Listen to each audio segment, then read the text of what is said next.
perché molte volte, questo è un problema che ancora devo risolvere in qualche modo nella mia squadra attuale, l'attaccante schiaccia fuori perché la palla non era alzata bene. E allora cosa dice? Che nel gergo vuol dire la voglio un po' più alta e più vicina a rete. Il palleggiatore allora, e questo è il gioco di squadra, o meglio, non gioco di squadra, il palleggiatore si gira e il ricevitore dice ragazzi voglio la palla qua, perché se voi non ricevete bene che io ho la palla qua e devo correre a prenderla, io non posso essere preciso e non se la do come vuole lui.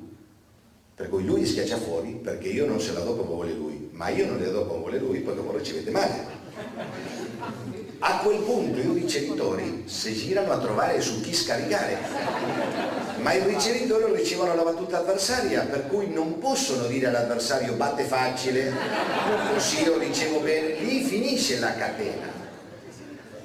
Allora la nuova forma, perché io ovviamente questo ho detto una regola molto semplice, ho detto gli schiacciatori non parlano dell'alzata, la risolvono, non la giudica in nessun modo, la risolvono. Adesso una nuova battaglia, perché? Perché che fanno gli schiacciatori?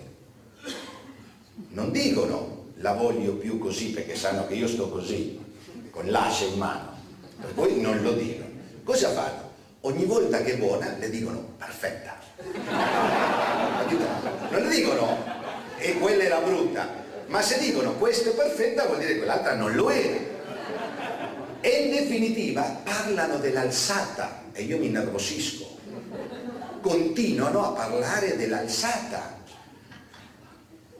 Sono esperti dell'alzata gli schiacciatori, sanno tutto dell'alzata. Uno li trova al bar, parlano degli alzatori, gli schiacciatori. Piccolo problema, loro schiacciano, non alzano. Allora, io voglio schiacciatori che schiacciano bene palloni alzati male.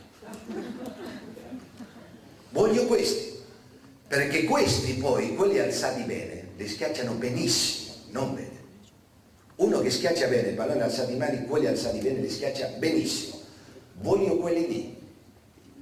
Quindi non ne parliamo, risolviamo. Se la realtà è come è e non come io voglio che sia, la palla è bassa, il mio cervello, che è un computer straordinario, deve aprire tutti i file con il titolo palla alzata bassa. E in questi file ci sono le soluzioni per le palle alzate basse, che sicuramente non è schiacciarla come se fosse alta. Questo è poco, ve lo sicuro. Ci sono altre soluzioni. Deve usare una di quelle. Se invece con della palla bassa lui non apre nessun file, oppure apre il file alzata, certo che la soluzione non la trova, perché sta spendendo tempo invece di aprire il file a dire questa palla è un po' bassa secondo me, per cui in tutto quel tempo lì la palla non ci dà tempo.